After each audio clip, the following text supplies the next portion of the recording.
देखिए आज के टाइम पे आप सभी जानते हैं कि हर कोई इंसान चाहता है गवर्नमेंट जॉब मिल जाए। वैसे ही एक टीचर क्यों नहीं चाहे कि उसे भी एक गवर्नमेंट जॉब मिले। मैं आपको बता दूं गवर्नमेंट जॉब एक ऐसी सिक्योर जॉब है टीचिंग की जहां पर आपको मोटी सैलरी, मोटा फायदा और लाइफ बिल्कुल रिलैक्स मिलती है। तो आप एक नॉर्मल टीचर यूट्यूब पे हो, कोई पर्सनल कोचिंग लेते हो या किसी भी टाइप के टीचर शिक्षक हो तो आप भी गवर्नमेंट एम्प्लॉय बन सकते हैं, गवर्नमेंट टीचर बन सकते हैं। अब इसको क्या, कैसे, किस तरीके से आप अप्लाई कर सकते हैं, तो मैंने अपने स्टूडियो में एक महानुभव को बुलाया जो ऑलरेडी कई सारे गवर्नमेंट टीचर बना चुके हैं। तो उन्हीं की जुबानी सुनते हैं कि कैसे आप एक अच्छे गवर्नमेंट टीचर बन सकते हैं, क्या प्रक्रिया है, क्या एग्जाम्स होती है, क्या क्वालिफिकेशन है, क्या सैलरी मिलती है। हर एक छोटे से छोटे पहलू पर हमने इस वीडियो में बात करी है। तो इस वीडियो में बने रहिएगा, डेफिनेटली आपको फायदा मिलेगा। तो सर आप इस बैकग्राउंड से आते हैं जहाँ पे आपने पहले बीएड किया, फिर एमएड किया, फिर नेट जीआरएफ किया, उसके बाद में आप पीएचडी इन एजुकेशन कर रहे हैं। मतलब होलसेल आप एक टीचर ही है और आप एक ऐसे टीचर है जो कई सारे गवर्नमेंट टीचर बना रहे हैं।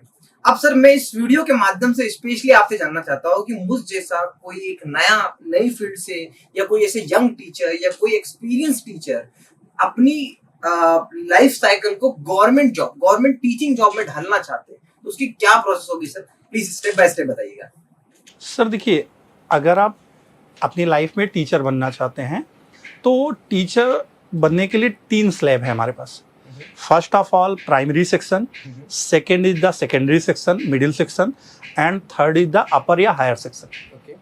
अगर आप प्राइमरी सेक्शन में टीचर्स बनना चाहते हैं 1 to 5 प्राइमरी सेक्शन में बनना चाहते हैं तो जैसे अभी आपने देखा होगा बीएड वालों को सुप्रीम कोर्ट ने बाहर कर दिया और बहुत बड़ी संख्या, मतलब मेरा तो मानना है 20 लाख बच्चे प्राइमरी से बाहर हो गए। 20 लाख सर। और इसको लेकर के तमाम तरीके के मिथ हैं, तमाम तरीके की बातें, लेकिन अब जो भी है सुप्रीम कोर्ट का डिसीजन है तो मैं उस पर कुछ कह ही नहीं सकता।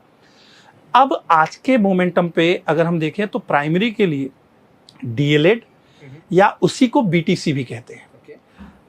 एमपी में या यूपी में डीएलएड और बीटीसी दोनों नाम से जाने जाते हैं और पूरे ऑल ओवर इंडिया में।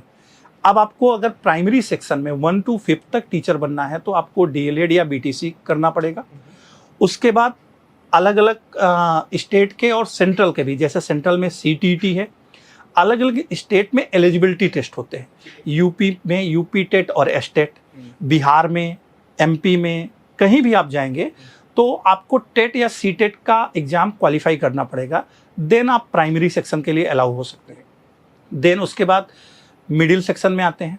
मिडिल सेक्शन में चाहे आप सेंट्रल गवर्नमेंट हो या किसी भी स्टेट में, उसको हम टीजीटी, पीजीटी, एलटी, जीआईसी इन नाम से जानते हैं। उसके लिए आपको बीएड कंपलसरी होना पड़ेगा।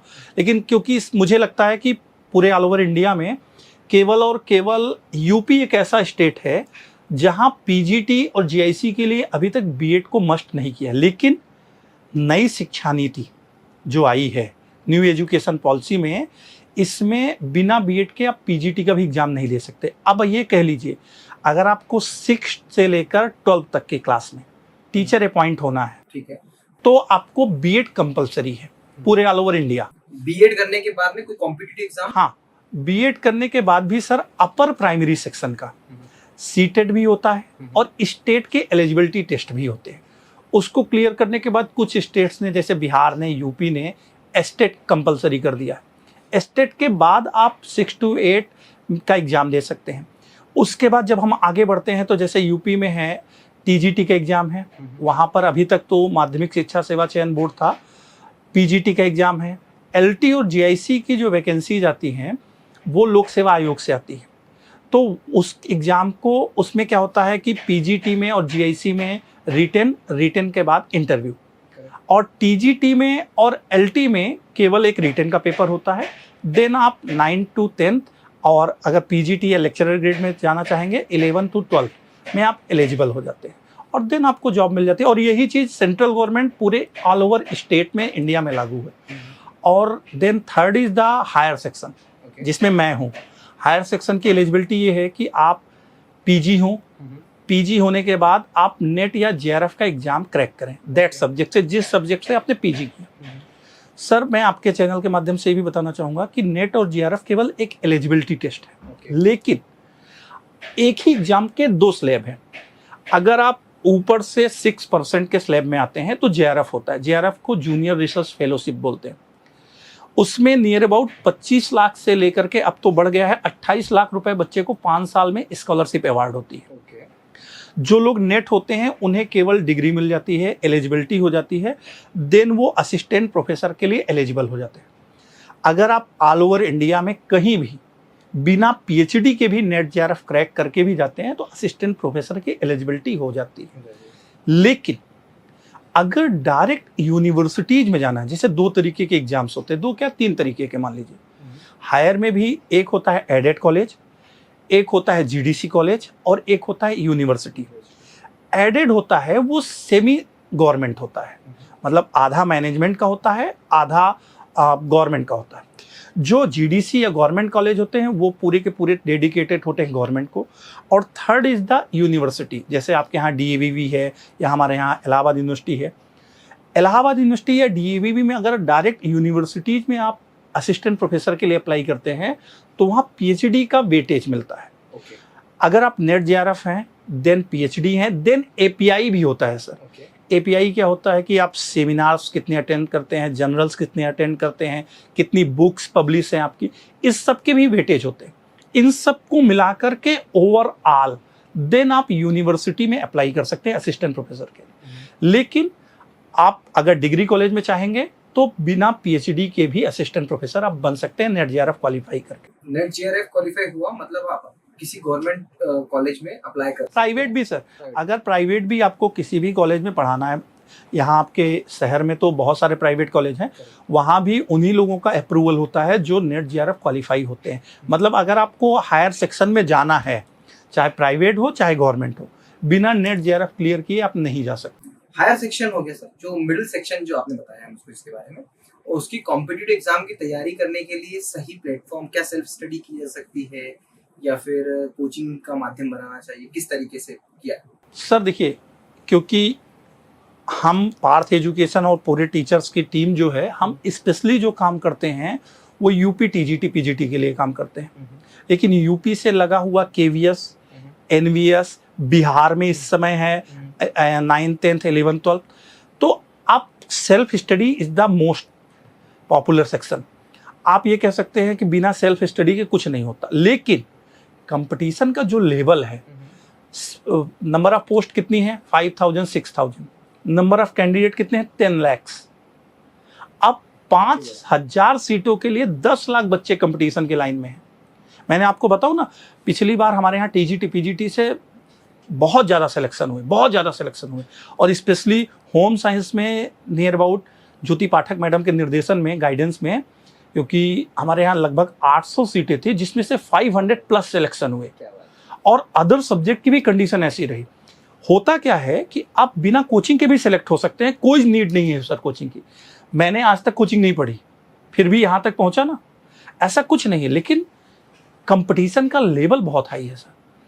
कोचिंग आपको, जैसे मैं अपने बच्चों को भी बोलता हूँ कि देखो नेट जेआरएफ आप अपने से भी क्लियर कर सकते हो, लेकिन आप अपने से करोगे आउट ऑफ 50 20 या 22 25 करोगे। कोचिंग आपको क्या देगी, 10 to 15 क्वेश्चन इंक्रीज कर देगी। और जो आपका 2 साल 3 साल का टाइम लगेगा वो साल एक ही साल में क्लियर हो जाएगा। बड़ा जस्टिफाइड वे में एक्सपर्ट टीम बढ़ाती है तो हमेशा वेटेज मिलता है। बिल्कुल सर, नया बच्चा होगा उसको नहीं पता है कि कौन सा टॉपिक ज़्यादा पढ़ना है, कौन सा टॉपिक कम पढ़ना है, वो अपना टाइम वेस्ट करके जाएगा। यहाँ टीचर्स टू द पॉइंट पढ़ा रहे हैं, हमें पता है ना, हम पिछले 10 साल से 15 साल से यही कर रहे हैं, बदलते हुए पैटर्न को फॉलो कर रहे हैं, लेटेस्ट अपडेट जो है उसको इंक्लूड कर रहे हैं। मैं आपको एक एग्जांपल बताता हूँ। अभी आरडीए है, आरडीए एक बहुत बड़ा प्लेटफॉर्म है जो गवर्नमेंट के नॉर्म्स होते हैं, हर साल चेंज होते हैं। अब बच्चे ने पुराना आरडीए पढ़ लिया, उसको नया आरडीए नहीं मिला, क्वेश्चन आ गए नए आरडीए के, बच्चे ने किया पुराना आरडीए और 1 नंबर से उसका सिलेक्शन रुक गया। और हमने क्या किया, हमने नया आरडीए पढ़ाया। इसी तरह नेट में हम क्या करते हैं, अपडेटेड वर्जन में हर सब्जेक्ट को रखते हैं, चाहे पेपर 1 हो चाहे पेपर 2 है, किसी भी सब्जेक्ट का डेटा अपडेट करने की रिस्पॉन्सिबिलिटी हमारे यहाँ हर टीचर्स के पास है। चाहे वो कोई भी सब्जेक्ट हो, हिंदी हो, हिस्ट्री हो, इंग्लिश हो, संस्कृत हो, सोशलॉजी हो, एजुकेशन हो, कोई भी सब्जेक्ट हो, डेटा अपडेट के लिए आपको कोचिंग ज्वाइन करना पड़ेगा। और नहीं तो आप खुद से भी सेल्फ स्टडी करेंगे, वही 2-3 साल 4 साल लगेंगे। कोचिंग केवल आपको ये देती है, टू द पॉइंट पढ़ाती है, अपडेटेड वर्जन पढ़ाती है, तो 1 साल में सिलेक्शन हो जाता है। एक्चुअल में पार्थ एजुकेशन अब तो ऑनलाइन भी है, तो रीचेबिलिटी काफी आसान है टीचर्स के लिए भी जो ऑलरेडी कहीं पर प्राइवेट जॉब कर रहे हैं। तो इस तरीके से आप भी बीइंग अ टीचर अगर कुछ कोर्स में इन्वॉल्व होना चाहते हैं, कुछ क्वालिफाई करना चाहते हैं, तो ऐसे प्लेटफॉर्म ज्वाइन करना चाहिए और वो हमेशा आपको बेनिफिशियल रहेंगे। सर, एक मजे की बात मैं आपसे सुनना चाह रहा था, मन में बहुत देर से क्वेश्चन था, बैकस्टेज भी पूछना चाह रहा था। आपने जितनी पढ़ाई करी, अभी आप एक ले दे के हम ये बोल सकते हैं कि पार्थ एजुकेशन एक ब्रांड बन चुका है, काफी अच्छा स्टेबल पोजीशन पे है, पर उसके बाद भी आप एक गवर्नमेंट टीचर बन रहे हैं, इसके पीछे क्या सोच है सर? सर देखिए, मैं तो अपने आप को ना तो डायरेक्टर मानता हूँ ना तो टीचर मानता हूँ। मैं आज भी एक स्टूडेंट हूँ। आखिर मैं यहाँ पीएचडी कर रहा हूँ तो मैं यहाँ एज ए स्टूडेंट ही ट्रीट होता हूँ या ट्रीट करता हूँ। और दूसरी चीज़, मैं अपने आप को कभी भी स्टूडेंट से ज़्यादा मानना भी नहीं चाहता, क्योंकि मेरी जो कैपेसिटी है ना, लोग मुझसे कहते हैं कि आपका पार्थ एजुकेशन आज ब्रांड है। सर मुझे नहीं फील होता, मुझे कभी फील नहीं होता। मैं नहीं सर, मुझे फील ही नहीं होता। आज भी आप मेरे ऑफिस में जाएंगे तो मेरा ऑफिस हाईटेक नहीं है, एक नॉर्मल सा ऑफिस है। कूलर लगा है, फैन लगा है, एसी भी नहीं लगा है, और मैं भी अपने टेलीकॉलर्स के पास बैठ के ही उनके पास रहता हूँ। अब रही बात मैं जॉब क्यों करना चाहता हूँ, तो मैं आपको बता दूँ, इस बार भी मैंने इंटरव्यू दिया था असिस्टेंट प्रोफेसर का। इसके पिछली बार भी मैंने इंटरव्यू दिया था। इस बार मेरे रिटन में बहुत अच्छे मार्क्स थे और यूपी में मेरी 3rd रैंक थी अपने सब्जेक्ट में। और उसके बाद इंटरव्यू में मार्क्स कम हुए, जिसकी वजह से मेरा वेटिंग हुआ, और वेटिंग भी लगभग आगे के प्रोसेस पे ही है। सर मैं एक चीज़ कहना चाहूँगा, मैंने अभी आपको पहले भी बोला था, बहुत सारे लोग ऐसे होते हैं जो पर्दे के पीछे होते हैं, जो दिखते नहीं, किसी को भी नहीं दिखते पर्दे के सामने पीछे वाले लोग। मेरे साथ भी बहुत सारे ऐसे लोग जुड़े हैं जो पर्दे के पीछे हैं। मैं सर 1-1 रुपए के पोस्टर चिपका करके, प्यून की जॉब करके, 700, 800, 1000, 1200 रुपए की मंथली की नौकरी करके यहाँ तक पहुँचा हूँ। मुझे बहुत अच्छे से याद है, उस स्कूल में मैं बेल बजाता था, पानी पिलाता था, झाड़ू लगाता था, सारे काम किए, पेपर बांटता था, हॉकर था मैं। और बुरे समय में बहुत सारे लोगों ने मेरा हाथ पकड़ा। उन हाथ पकड़ने वालों के लिए आज मैं जहाँ पर हूँ ना, आज मेरा टाइम है कि मैं उनको बना के दूँ। दैट्स वाई आज मैं ज्वाइन करना चाहता हूँ कि मैं खुद सेलेक्ट हो जाऊँगा तो मैं ज्वाइन कर लूँगा। ज्वाइन करने के बाद जो चीज़ें हैं मेरे पास, वो मैं उनके लिए भी डेडिकेट कर सकता हूँ। जब तक सर मैं यहाँ से क्विट नहीं करूँगा, तब तक उनको इन्वॉल्व नहीं कर सकता। मेरे साथ आज जुड़ने वाले मेरे बैकबोन जो हैं, अरविंद मिश्रा जी, गिरजेश यादव जी, नवाब जी, अजीत शुक्ला जी, कार्तिक, आशीष यादव, और बहुत सारे लोग हैं जो पर्दे के पीछे रहने वाले।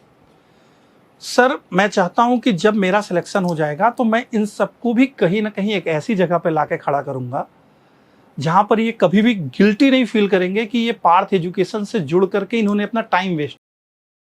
मतलब आपके पास में पीछे बिहाइंड द सीन सपोर्ट है और आप चाहते हो कि अब मैं बिल्कुल बस एक जगह पर फिक्स हो गए अच्छे से गवर्नमेंट कॉलेज में। कभी इन सब के चक्कर में ना बहुत सारे ऐसे भी मौके आए हैं जहां पर अब क्या बताऊं कि आपको धोखे भी मिलते हैं। मैंने अपने एक मित्र को अपने इंस्टीट्यूट रन करने के लिए दिया, उनकी वजह से मुझे बहुत ज़्यादा प्रॉब्लम्स क्रिएट हुई और 1-1.5 सालों में उन्होंने टॉप लेवल की चीज़ों को एकदम लो लेवल पे ला के रख दिया। सारा लॉस हुआ सर बहुत ज़्यादा हुआ। और मैं क्या बताऊं कि अगर मैं खुद टीचर ना होता ना, तो शायद ही इंस्टीट्यूट इतने प्रॉब्लम्स सहने के बाद बंद हो जाते हैं। लेकिन क्योंकि मैं खुद टीचर था, मेरे अंदर खुद कैपेबिलिटी है कि कोई मेरा साथ दे या ना दे, मैं अपनी चीज़ों को तो अर्न कर सकता हूं। भी अप्स एंड डाउन्स आएंगे क्योंकि आप खुद एक शिक्षक है, आप उस रास्ते पे चल रहे हैं, इस रास्ते पे आपने प्रॉपर्ली हर चीज को एक्सपीरियंस किया है, तो आपके लिए बड़ा मुश्किल नहीं होता। और यही टीचर के लिए एक बेस्ट पार्ट है, हर एजुकेटर के लिए बेस्ट पार्ट है कि वो उस फील्ड से जुड़े हैं।